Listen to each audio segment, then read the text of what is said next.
To configure a microphone object in Axxon Next, go to the Devices tab.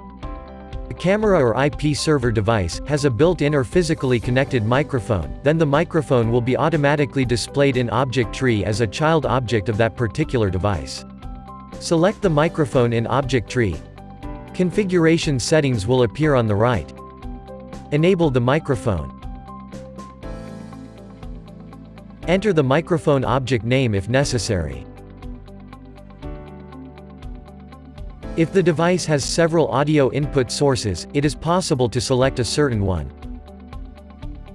Additional settings include selecting an audio codec,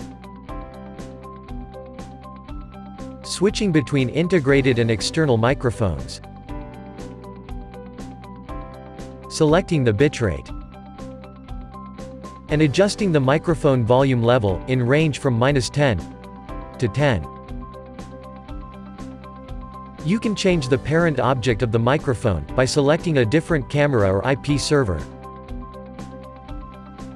The microphone object will appear linked to that camera in the object tree.